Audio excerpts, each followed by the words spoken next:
Disney Marvel Studios, Guardians of the Galaxy Volume 3.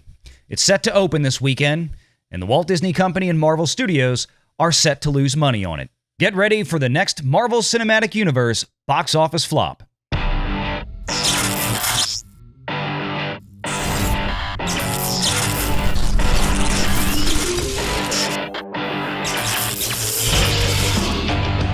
Renegade Online.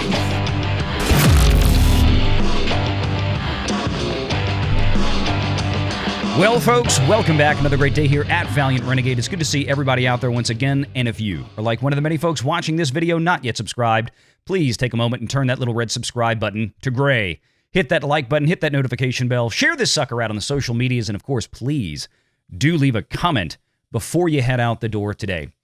Guardians of the Galaxy 3 is upon us. Its opening weekend is here, and projections have continuously gone from bad to now worse. And the fact remains is that a box office flop is relative to its production and marketing budget. In other words, the total cost a studio and distributor spend to produce and then market the film to the public. While a film like John Wick 4, which will finish its run at over $400 million globally, would be considered a success, that same $400 million box office haul for a film like Ant-Man and the Wasp Quantumania is a complete and utter disaster for the Walt Disney Company. That movie lost Marvel Studios somewhere to the tune of $150 million or more. Now, while I'm not so sure that Guardians of the Galaxy Volume 3 is going to be quite that bad, it does seem that the bad faith that is set forth by films like Ant-Man and the Wasp Quantumania and all of the terrible Phase 4 movies that came before it that frankly audiences largely panned over, especially considering when you compare what those audiences were prior to Phase 4 up through Infinity War and Endgame, you kind of start to see a pattern here, and you might understand why even a film that fans may actually enjoy by and large, like Guardians of the Galaxy 3, is going to suffer the effects of mediocrity and, frankly, in many cases, piss-poor writing and execution for all the films that have come before it, because, frankly, audiences see the Marvel Cinematic Universe, no matter a television show or a film, as an entirely inexorably linked family.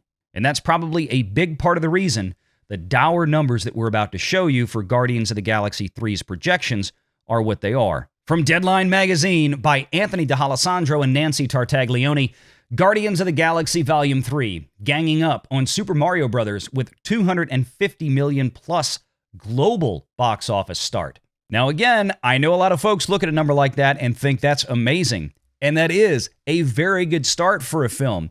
The problem is, knowing the pattern of Marvel Cinematic Universe entries history with box office performance, that is a very, very bad warning sign for where this movie is going. Remember, a really solid or amazing start to an MCU film, especially one distributed by the Walt Disney Company and not Sony, like Spider-Man, would be something like we saw with Doctor Strange in the Multiverse of Madness, with its opening weekend crossing north of $400 million. That's what you really need for a Marvel franchise film to hit in its opening 3-day frame across the globe. And that was done without China in the mix.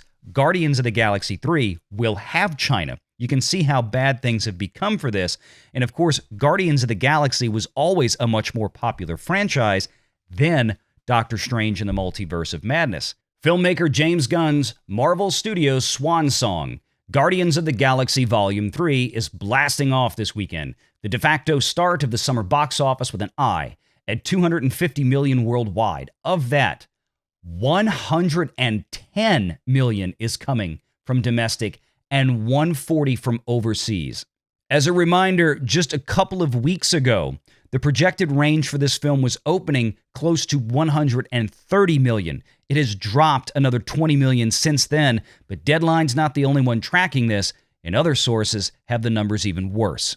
Wrinkling some box office sources' brows is how the threequel start is poised to be off of Volume 2's US and Canada opening high of $146.5 million back in 2017. And holy hell, right there you can see the variance that has happened in the last 6 years. This is now going to be opening somewhere to the tune of 35 to perhaps as much as $40 million under the predecessor, Guardians of the Galaxy Volume 2. That should be near impossible at this point.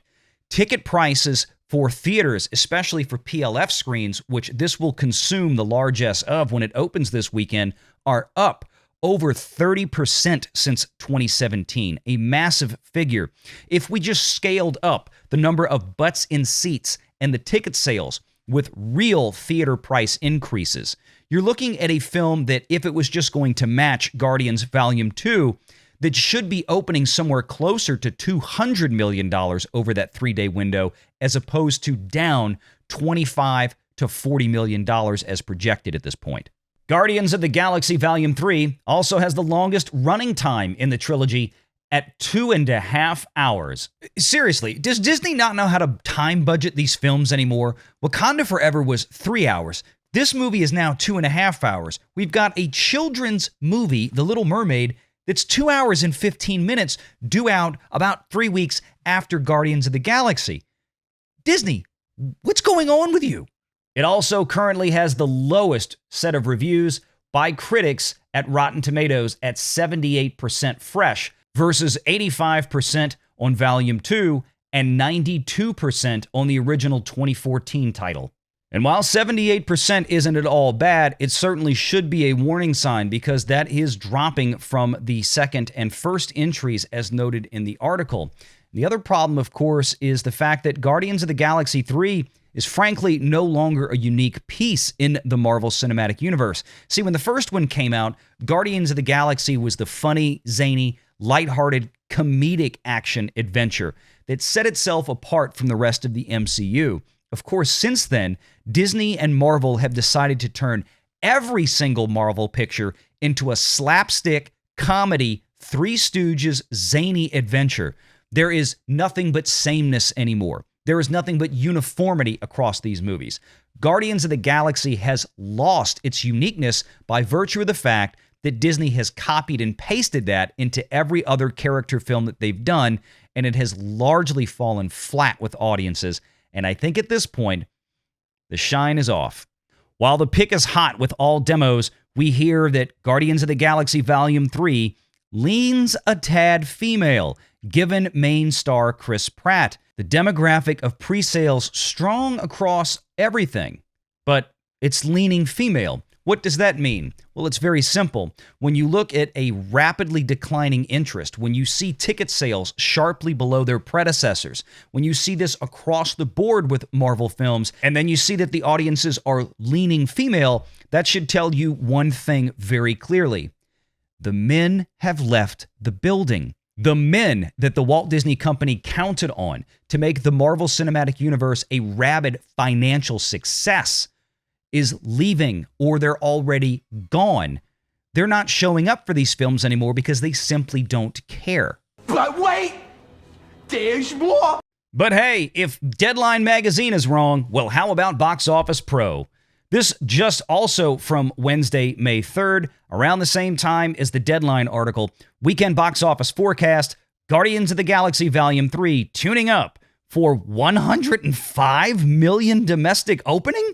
Ooh, it's even worse. Yeah, if you take Deadline's 110 and you take Box Office Pro's 105 plus hedge, you wind up realizing what Disney must be looking at internally based on pre-sale tracking that Deadline and Box Office Pro are examining. And that is probably somewhere around $107 to $108 million. And they have got to be hoping for a whole hell of a lot of good word of mouth to drive additional sales and walk-up traffic in the days and weeks ahead, if not this weekend itself. Because as we all know with Marvel films, they're heavily front-loaded. They've become so much more heavily front-loaded over the years. Let me show you what I mean. Here's a simple comparative tracking chart for Guardians of the Galaxy and Guardians of the Galaxy 2. 94 million domestic opening weekend for Guardians 1, 146.5 million for Guardians 2. But look at the final tallies. Domestic box office for Guardians 1, 333.7 million, and 389.8 million for Guardians 2. What that means is that Guardians of the Galaxy 1 repped 28% of its total domestic box office in the first 3 days, the first opening weekend, whereas Guardians 2 had almost 40% of its total box office repped in the opening weekend. That means more of the audience is front-loading into these movies more and more.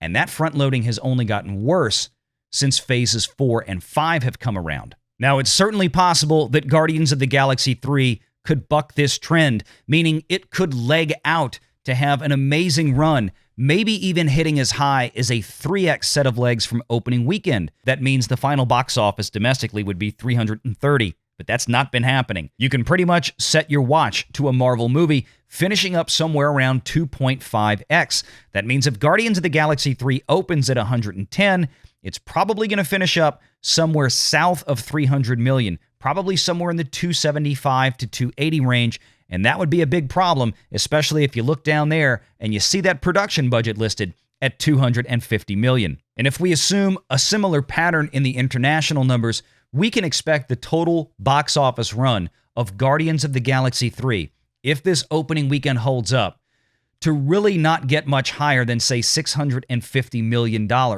If it gets closer to a 3x set of legs, it could get as high as 750. But the way Marvel's going right now, 650 is even going to be a bit of a challenge. I think after Ant-Man 3's terrible box office finish, Guardians of the Galaxy 3 might be lucky to see 600 million. It may finish in the mid-5s.